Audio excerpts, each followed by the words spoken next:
Hello story lovers, welcome back to my channel Cherava Priya part 94.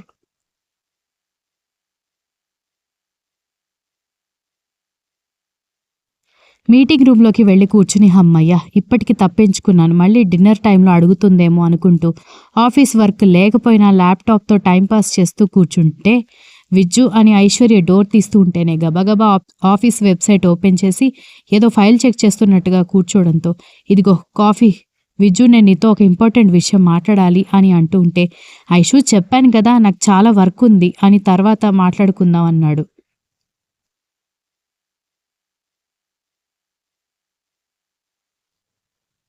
నేను కూడా ఆ విషయం చెప్పడానికి ఎక్కువగా టైం ఏమీ తీసుకోను, జస్ట్ ఒక 10 నిమిషాలు ఇవ్వు, ఒక చిన్న విషయం చెప్పాలంతే అనగానే 10 నిమిషాల టైం కూడా నాకు లేదు అని అంటూ ఉంటే, విజ్జు అని ఐశ్వర్య కోపంగా అరవడంతో విజ్జు ఒకసారిగా ఆశ్చర్యపోయి ఆమె వైపు చూస్తుంటే, ఇది చాలా ఇంపార్టెంట్ విషయం అని చెప్తున్నాను కదా, కావాలంటే రాత్రంతా కూర్చుని ఆఫీస్ వర్క్ చేసుకో, నిద్రపోవడానికి రూమ్లోకి వస్తే తంత అని కోపంగా చెప్పడంతో, ఇక ఊరుకునేలా లేదని ఏంటో చెప్పు అన్నాడు విషయం తెలిసినా కూడా.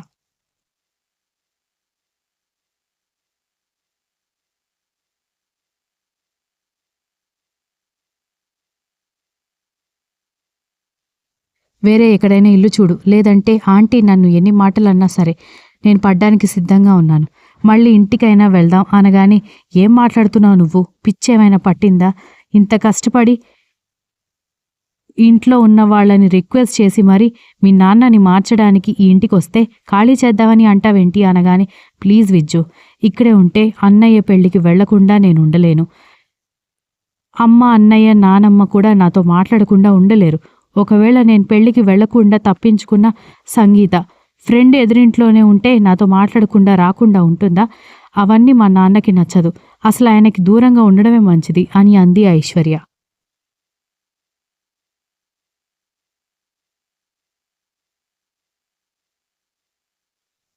కానీ ఐశ్వర్య అని అంటూ ఉంటే, ప్లీజ్ విజ్జు, నేను డిసైడ్ చేసుకున్నాను, ఏదో కొన్ని రోజులు కోపం ఉంటుంది, ఆ తర్వాత క్షమిస్తాడు అనుకున్నాను, నిన్నటి వరకు పోని మనం పెళ్లి చేసుకుని 4 రోజులు కూడా కాలేదు, ఇంకొన్ని రోజుల్లో అయినా క్షమిస్తాడు అనుకోవచ్చు, కానీ మనం ఎంగేజ్మెంట్కి వచ్చామని మనతో అమ్మ వాళ్ళు సపోర్ట్ చేశారని నాన్న అలిగి వెళ్ళిపోయారు, అదే ఆ రోజు నాన్నగారిని కనపడకపోయుంటే ఏం జరిగేదో ఊహించుకుంటేనే భయం వేస్తుంది, ఆయనకి కూతురు అక్కర్లేదేమో విజ్జు, నేనెక్కడున్నా ఆయన పట్టించుకోరు కాకపోవచ్చు, కానీ నాకు మా నాన్నంటే ప్రేమ ఉంది, ఆయనకి నా వల్ల ఏమీ అవ్వకూడదు, దయచేసి నా మాట విను విజ్జు అని ఏడుస్తున్న ఐశ్వర్య వెళ్ళిపోవడంతో విజ్జు కూడా బాధగా అనిపించింది.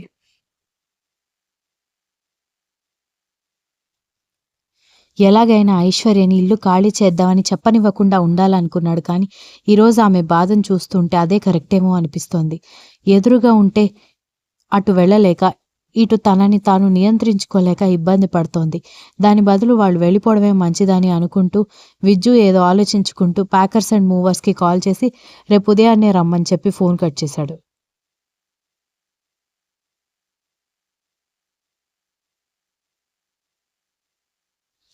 మర్నాడు ఉదయాన్నే డోర్ సౌండ్ వినిపిస్తూ ఉంటే ఐశ్వర్య వెళ్ళి డోర్ ఓపెన్ చేయగానే, మేడం, విజ్జు సార్ ఫోన్ చేశారు, ఇల్లు ఖాళీ చేస్తున్నారంట కదా, సామాన్లు షిఫ్ట్ చేయడానికి వచ్చామనగానే ఐశ్వర్య ఆశ్చర్యపోయి, అలా చెప్పగానే విజ్జు ఇలా ఒప్పుకున్నాడేంటి అని అనుకుంటూ, తనకి కావాల్సింది కూడా అదే కదా అని అనుకుంటూ వెంటనే వెళ్ళి విజ్జుకి విషయం చెప్పడంతో అతను అన్ని సామాన్లు చూపించి టీవీ, ఫ్రిడ్జ్, గ్లాస్ వస్తువులు జాగ్రత్తగా పెట్టమని చెప్పాడు.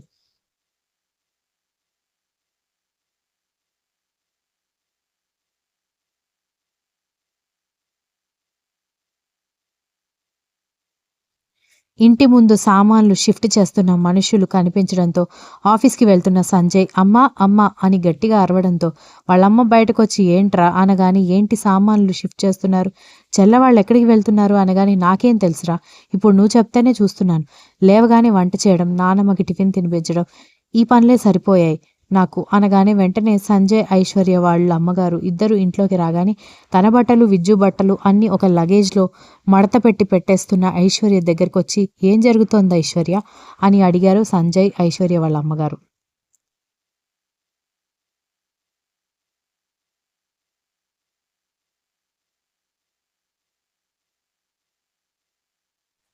విజ్జు ఆ మాటలు వింటున్నా మౌనంగా ఉంటే, ఇల్లు ఖాళీ చేస్తున్నాం అమ్మా అని చెప్పింది ఐశ్వర్య. దాంతో సంజయ్ వాళ్ళ అమ్మగారు ఇద్దరూ షాక్ అయ్యి ఏం మాట్లాడుతున్నావు నువ్వు అనగాని అవునమ్మా ఇక్కడ నేనుంటే చాలా మందికి నచ్చడం లేదు. ఏదో కొన్ని రోజులు కోపంగా ఉంటారు అనుకున్నాను కానీ నన్ను ఒక శత్రువులాగా చూస్తున్నారని అర్థమైంది. నా వాళ్ళకి నేను నచ్చనప్పుడు ఎదురుగా ఉండి ఇంకా వాళ్ళని ఇబ్బంది పెట్టడం ఎందుకు? అందుకే విజ్జుని బ్రతిమాలి ఇల్లు ఖాళీ చేస్తున్నాను. ఇక నా వల్ల నాన్నగారికి ఎలాంటి తలనొప్పి ఉండదని చెప్పు అనగాని నీకేమైనా పిచ్చి పట్టిందా? ఆయన ఏదో మూర్ఖత్వంతో అలా ప్రవర్తిస్తూ ఉంటే నువ్వు కూడా ఇలా పిచ్చిదానిలాగా చేయడం ఏమీ బాగాలేదు అని విజ్జు దగ్గరికెళ్ళి ఏంటి బాబు మీరు కూడా మీరైనా దానికి సర్ది చెప్పొచ్చు కదా అని అడిగింది ఆవిడ.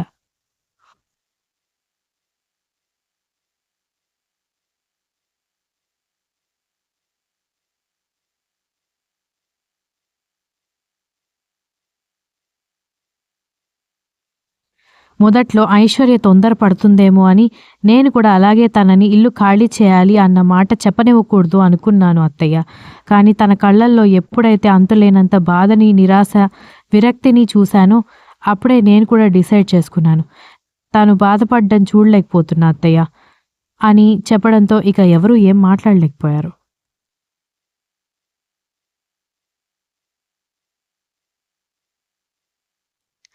ఐశ్వర్య వాళ్ళ అమ్మగారు ఎంతలా నచ్చచెప్పాలని అనుకున్నా ఐశ్వర్య ఒప్పుకోకుండా సామాను మొత్తం బండిలోకి షిఫ్ట్ చేసిన తర్వాత అందరూ బయటకొస్తుంటే ఐశ్వర్య వాళ్ళ నాన్న అప్పుడే ఇంటికొస్తూ కనిపించడంతో ఐశ్వర్య వాళ్ళ నాన్న దగ్గరికి వెళ్ళి ఇంక లైఫ్లో నేనెప్పుడూ నీకు ఎదురుపడను నాన్న.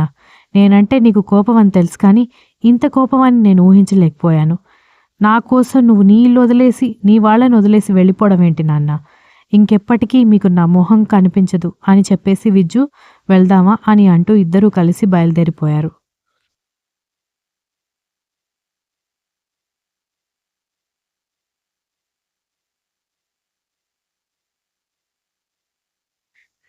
సంజయ్, ఐశ్వర్య వాళ్ళ అమ్మగారు ఇద్దరూ ఆయన వైపు కోపంగా చూస్తూ ఏం మాట్లాడకుండా ఇంట్లోకి వెళ్ళిపోయారు. కూతురు అలా అంత త్వరగా వెళ్ళిపోతుందని ఎక్స్‌పెక్ట్ చేయకపోవడంతో ఆయన కూడా షాక్ అయ్యి వద్దమ్మా వెళ్ళకు అని చెప్పాలి అని నోటి వరకు మాటొచ్చింది కానీ ఎందుకో చెప్పలేకపోయారు.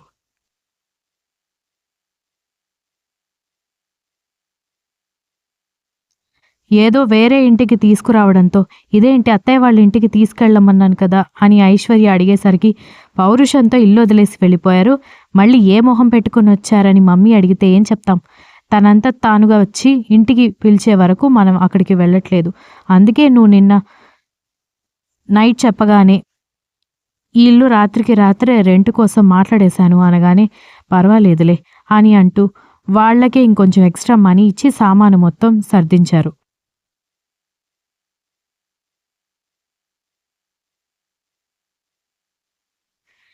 విజ్జు ఏవో సరుకులు తీసుకురమ్మని ఐశ్వర్య చెప్పడంతో అవన్నీ తీసుకుని ఇంటికొచ్చేసరికి బెడ్రూమ్ మొత్తం పూలతో అలంకరించి ఉండేసరికి ఆశ్చర్యంగా చూస్తూ ఉంటే ఏంటిది అని అడుగుతుంటే ఎవరి కోసం అయితే నేనింత కష్టపడ్డానో వాళ్ళకే మన గురించి పట్టింపు లేదని అర్థమైంది. తప్పు మనదే కావచ్చు కానీ ఇంత మనసు లేకుండా ప్రవర్తిస్తారని నేను అనుకోలేదు విజ్జు. అందుకే ఎవరో కోసం నన్నెంతో ప్రేమించే నిన్నెందుకు దూరం పెట్టాలి? అందుకే నీ ఇష్టం ఈరోజు అనగానే విజ్జు ఆమెను దగ్గరికి తీసుకొని నువ్వు ఆలోచించుకుని చెప్తున్నావా అన్నాడు. Continuous. If you like the story please like, share, comment and don't forget to subscribe.